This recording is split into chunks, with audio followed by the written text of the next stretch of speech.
Welcome to Abiding Life Studios. I'm Noah Wells. Today I have with me Betty Wells. Howdy. How's it going? Good. Good. And we have Steve Reinhard with us. Hi, Noah. Hi, Betty. It's great to be with you guys. Thanks for coming. Yeah, thanks for coming to this. So we're doing something I think pretty special. Mom's going to talk about it. Go ahead. Well, it just came to my mind that it kind of tickled me because I remember when Mike first passed away in 2011, October 11th, 2011, that we had a board meeting scheduled, and we put that off for 6 months because we thought, we'd be able to do it in 6 months. But in 6 months, we cried, the whole board, we cried through the whole thing. So, but this has been 9 years now, and I think for the anniversary celebration, not a celebration, but the anniversary marking of Mike's graduation to heaven, I wanted to give his testimony. And not that we glorify the man that we all loved, but we recognize how great our God is and all that he's done for all of us. We praise him for his many gifts and all the miracles he does for us every single day. And Mike was so funny and personable and a good storyteller that I really wish he were here to give this, but we will get through it the best we can. So Mike was actually born into a family with believers, starting with his Grandpa Wells that he was so very close to. And Grandpa Wells was raised in a family with lots of siblings, 7 or 8, and 4 or 5 brothers. And they were all scrappy guys. If you messed with one, the whole town knew that if you messed with one, you messed with all of them. They were all very hard workers, but they were all drinkers too. And at least 2, maybe 3 of those brothers died of alcoholism. But one time when Grandpa's daughter was pretty young, Homer may have been born, I don't know. They were 7 years apart. But Grandpa was on a harvest crew, so he was out of the state. And the harvest crew just drank all night and started drinking again as soon as they got up in the morning. And Grandpa was coming under conviction by the Holy Spirit, although he wouldn't have known that at that time, and getting dissatisfied with it all and missing his family, but he could not quit drinking.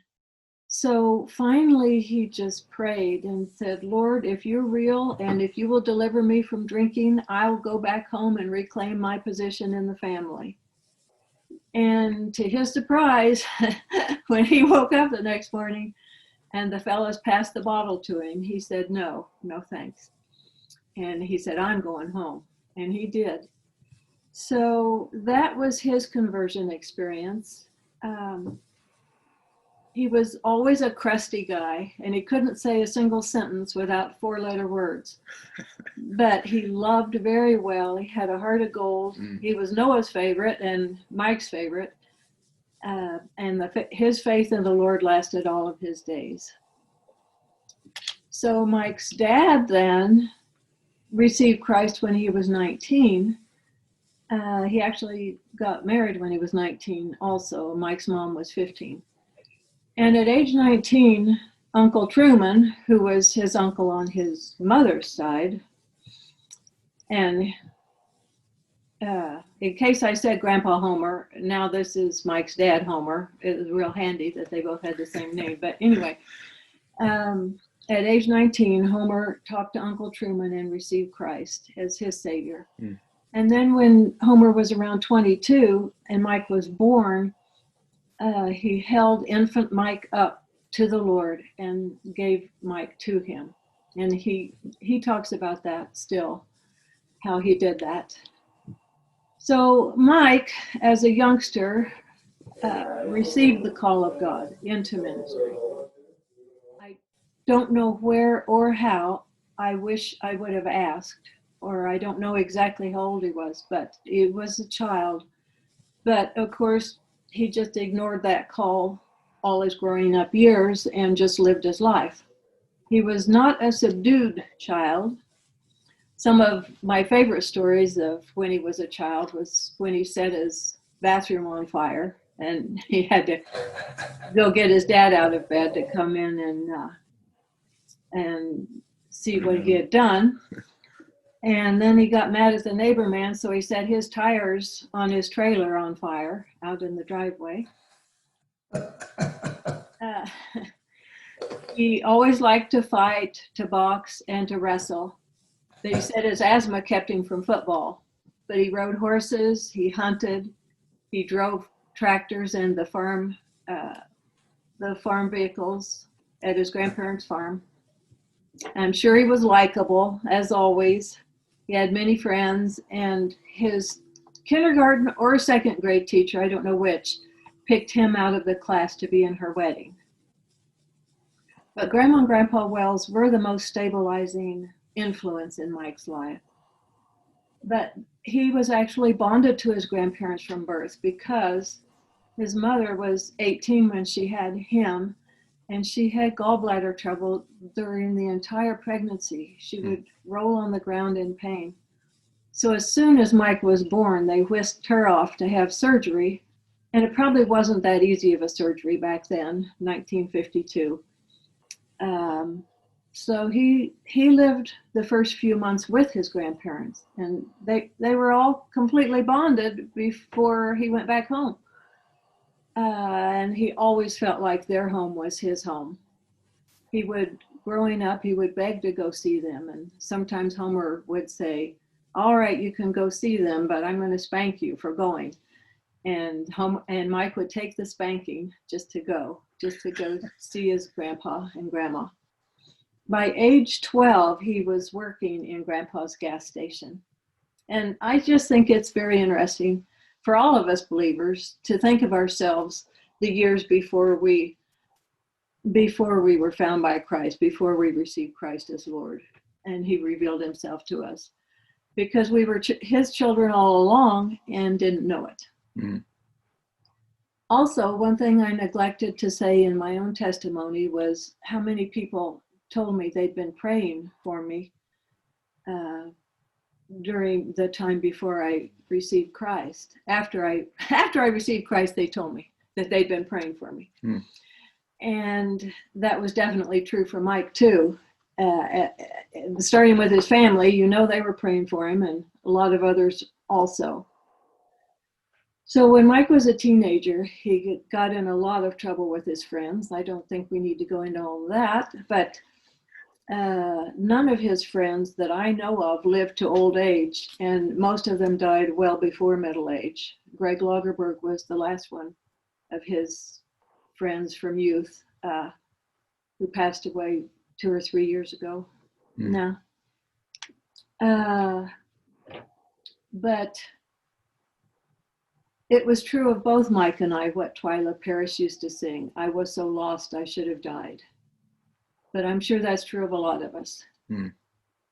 Mike was popular as a teen, but not with the teachers. He could not take his studies seriously. His guidance counselor told him that he should not go to college, he should learn a trade. So then I often wondered if the guidance counselor ever knew that Mike got his PhD and his THD.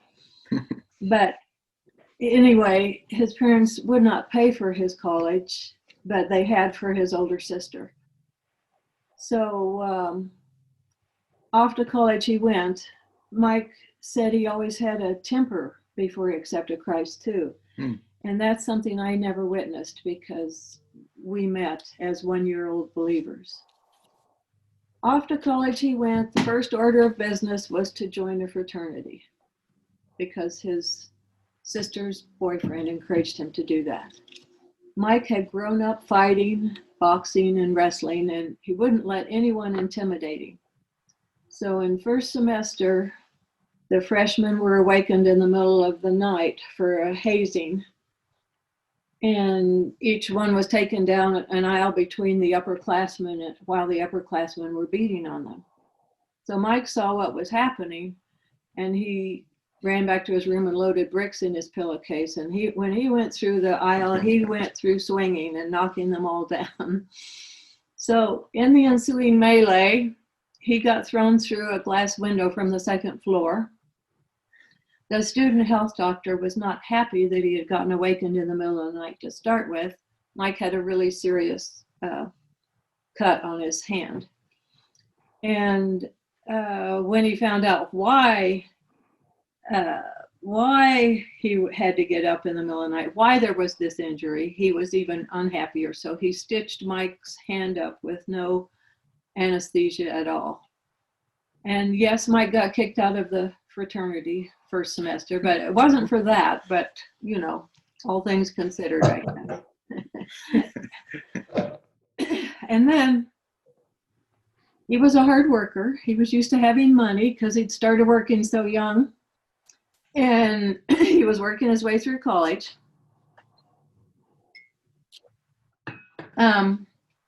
He unloaded freight at a trucking company all night long on the weekends. But before that job, he helped cook and wash dishes in a sorority house.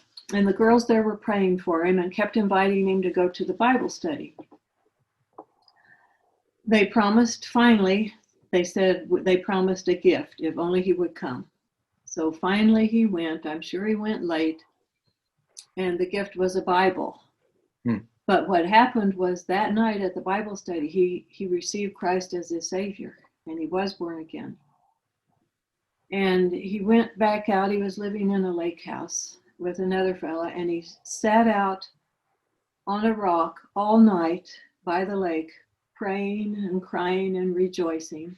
He knew that he had come home to Jesus. And that was in September of 1972. So he would have been 20. And I was in Oregon accepting Christ in September of 1972 as well. And we always wondered if we accepted Christ on the same day. But we met at Kansas State University in 1973 as seniors, and we got married in August of 1974.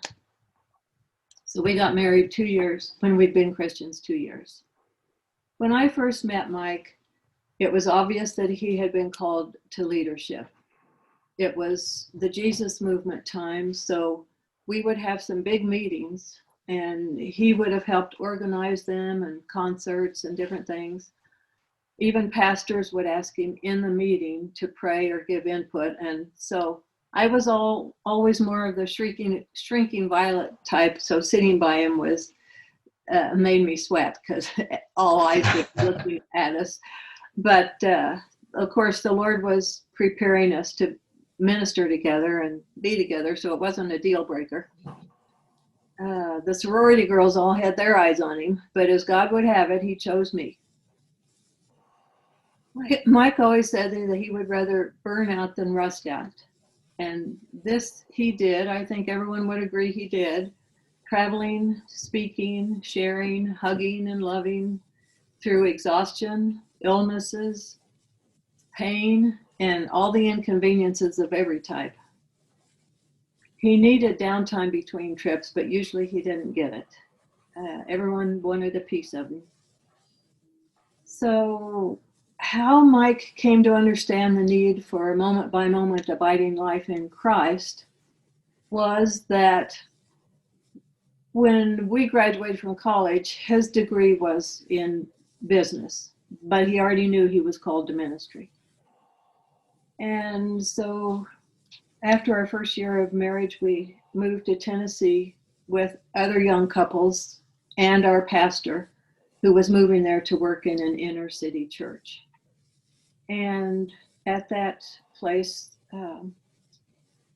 Knoxville, Tennessee, was a Bible college, Johnson Bible College, and Mike was getting his prerequisite Bible college hours there to get into grad school.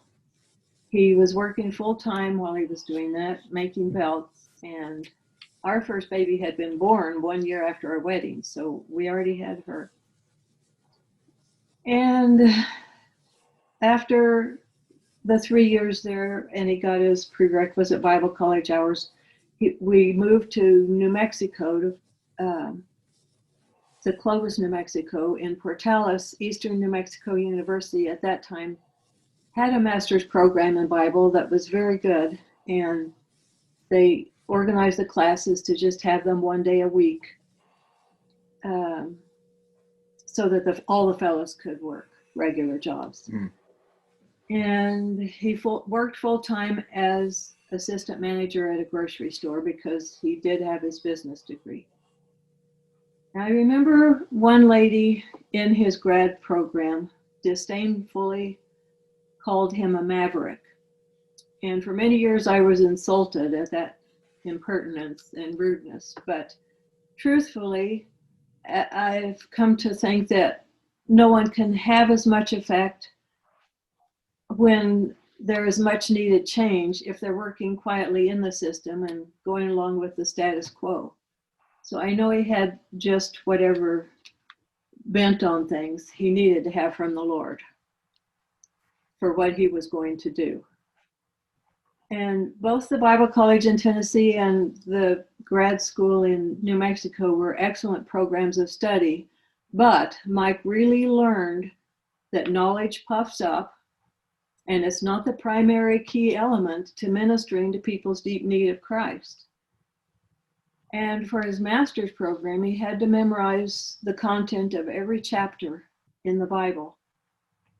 And he knew firsthand that this did not lead to life, the living, flowing life that is found only in the presence of Christ. And it actually, for some time, made it difficult for him to read the Bible with joy. So after that, we moved to Kansas because he wanted to start a campus ministry at Kansas State University, where we had gone to college. And his father's engineering company won the maintenance bid on the federal building. So after Mike had cleaned, as long as nobody needed anything, he could sit in his office and read the deeper life authors, Watchman Nee, Andrew Murray, Fenelon, Hudson Taylor, E. Stanley Jones, a lot of them. And he also ran the campus ministry that he had founded in the evenings. So he also began his coursework for his PhD and his THD. But every day he would come home for lunch, excited about what he was reading and learning from all those authors. And I would be like, can't he talk about anything else? But eventually, our pastor in Manhattan took us down to Wichita to hear Dr. Charles Solomon from Grace Fellowship International do a seminar. And Mike just lit up listening to him. And so he asked Charles Solomon if he could work there at Grace Fellowship. And Chuck was always up for anything the Lord was doing, and he said yes. So we were actually talking about when the kids got grown up because we didn't want to move them anymore. But 4 months later, we were in Denver in 1985, and Mike was working with Dr. Solomon at Grace Fellowship International, which cemented his beliefs and his message of Christ, the living word within us, and helped him see the outworking of it all. And he began his international travel there, where the Lord spoke to him and told him that that would be his ministry. But eventually, the spring of 1989, he founded Abiding Life Ministries International so he could do the things that he felt God was calling him to do. And the message that the Lord was refining in Mike continued to find its expression as he discipled, spoke, and wrote for 22 and a half more years until his physical death of a heart attack on October 11th, 2011. That is his testimony in a nutshell. Yeah, I there's a lot of parts that I forgot about, so it's a nice reminder of him and all the things he accomplished. Steve, you got anything to add? No, it was what a great testimony. And I loved hearing the whole thing from the time before he was born and his, about Homer's. I know Homer, but I didn't ever meet Homer's dad or Mike's grandpa, but I heard about him a lot. So it was great to hear about that part of his history and family. I think one of the things that, well, a lot of things stand out to me, and I have so many great memories of the time since '89, because I didn't really know him. I didn't know him at all before that. So, but once you guys moved here in Colorado, I have so many great memories. But the idea that Betty, that you would kind of take a little bit of offense at him being called a maverick back in New Mexico is kind of, I kind of chuckled, but I would have done the same thing. But like you said, I really think, and that was also part of how the Lord attracted me to Mike was that he was about Christ, and that is so. It still moves me to think about that and hearing Mike talk and tell his stories, and he really was, in a way, a maverick because he wasn't building in his own kingdom. He was really about Christ, and what a great way to be a maverick in our world. And I'm just so I'm still, deeply moved by that, and so it'll sound funny, but honored to have be able to rub shoulders and pray together and cry together and laugh together and tell funny stories about each other with somebody who was a maverick and in such a bold and loving way.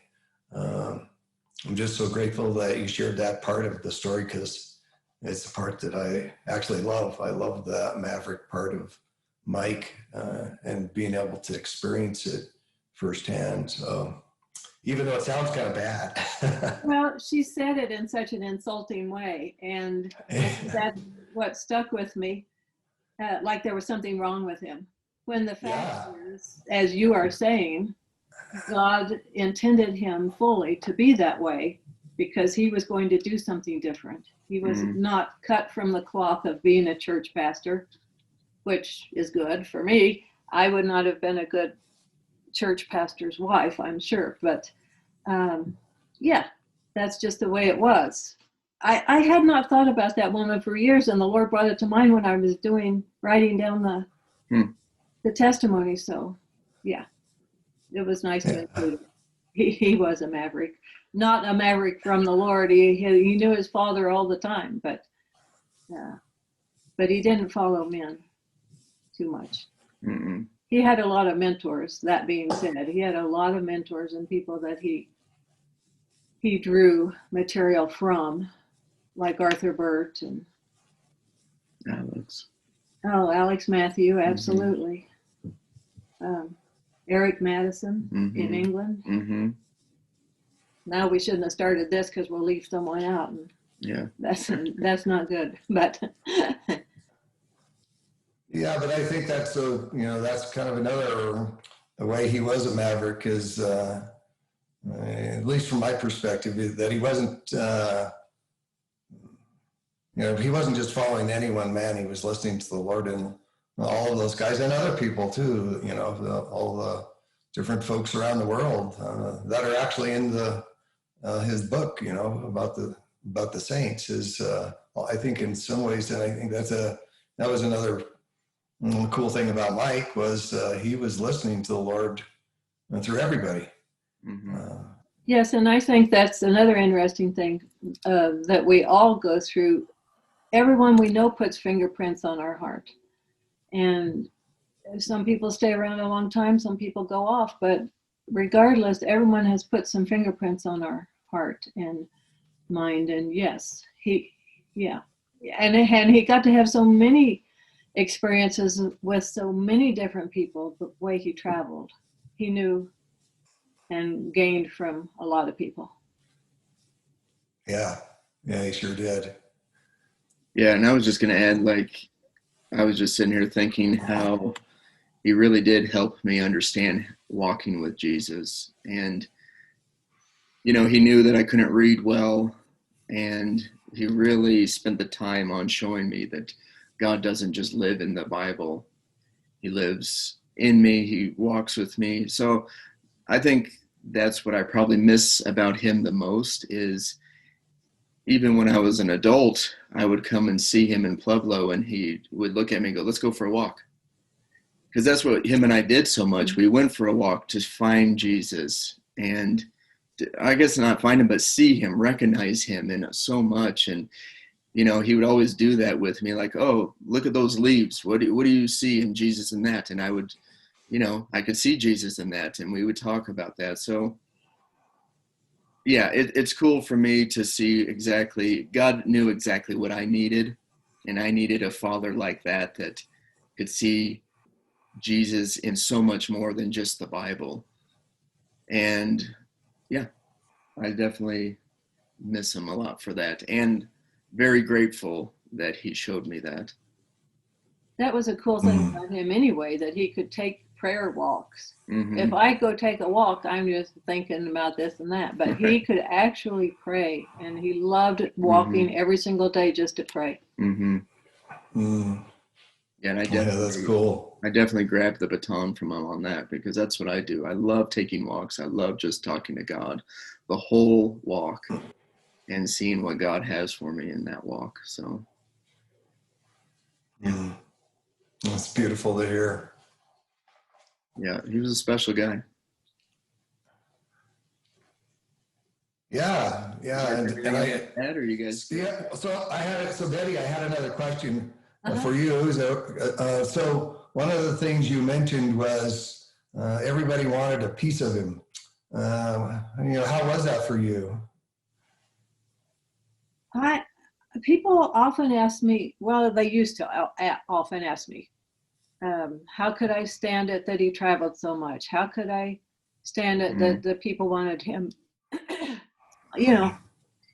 And the true fact of the matter is that the Lord truly prepared both of us side by side for this ministry. And that didn't make me jealous. It didn't make me, of course, Mike was the type that did make me very secure in the relationship, but, it just was not an issue. Yeah, I was just curious how, because I can imagine that could be hard for some people too. But like you said, you guys were prepared and really both of you were in the ministry. And Mike was kind of in the forefront and the limelight, but couldn't have done really, I wouldn't guess he could have really done anything without you being behind him and being there, putting everything back together that was falling apart. I'm just guessing. Well, I did all the parts he didn't want to do, but but honestly, those years when we had the office right in the home, whoever was helping me run the office, we would say, we knew that part of our job description was keeping people away from him. And that sounds terrible, but he would never get anything done otherwise. So also, I think Noah would agree with this. When Mike was home, he was really home. And he learned fairly early on to start turning the phone off in the evenings because he was just never going to be with us otherwise. Yeah. And he didn't want that. And, he might be gone for weeks, but when he got home, he was really home. We'd go on dates. He'd sit and talk to us. It worked. It worked for us. Yeah. Sorry, my phone was ringing. Yeah, well, thanks for sharing that. That's, and I got to see that. So yeah, it was really cool how the Lord prepared you guys and gave you guys and your family such a unique relationship in how you served the Lord and how he called you. It's really beautiful. Yeah. Yeah. and actually still is. And so I would, I would continue on his testimony up through today, and how even though he's not with us physically, he's with us in spirit, and his work and ministry and the message that you, Betty, and Mike both received from the Lord continues to go out and have that maverick effect on each of us, to be able to focus on Christ and walk with the Lord in these really insecure times. If we're looking for security in the world right now, it's kind of evaporated. It's not there. And to be able to turn to Christ and find he's still there. He's always there. He's never left. And no matter what we're going through, he's with us. And to sense that presence, I think that message that he's always there, really, that there's nothing that presence doesn't overcome. That's right. Is just as valuable, and it's still, and you're still doing that work today. Yes. Mm-hmm. Yes. The message is still so relevant, and people are very good to encourage us and say that Mike's ministry is still going on. They tell us that often. Mike's ministry is still going on. I appreciate that because it's true. And even right after he passed away, we knew that because he had left us the books and the tapes and the DVDs, who better really to go off, because we did have all that from him. Mm-hmm. Yeah, and it seems like the message is not, Mike was one of a kind, a speaker and storyteller and a guy you could connect with, but it seems like the message has gone and spread through all the rest of the folks that rubbed shoulders with him, lots of us, and kind of taken on a little different language maybe, but the message is still the same, and still moving out around the world, really. Mm-hmm. Yep. Yeah, I agree. Yep. Yeah. And you guys have kept the ball rolling. Yeah. Well, I think it rolls us, but Mike might be in heaven, but he sure keeps us busy still. Yeah. Woohoo! I'm glad to hear that. Well, thank you so much, Mom, for sharing that. I think that's, I don't know, when you told me you wanted to do it, I was like, oh, this is going to be cool. So I think it'll be cool for a lot of the listeners, and thanks for putting the time into doing it. And thank you. Yeah. Well, and just like one last thing, though, I was thinking about, before we started the podcast, we talked about, like, it's been 9 years. Yeah.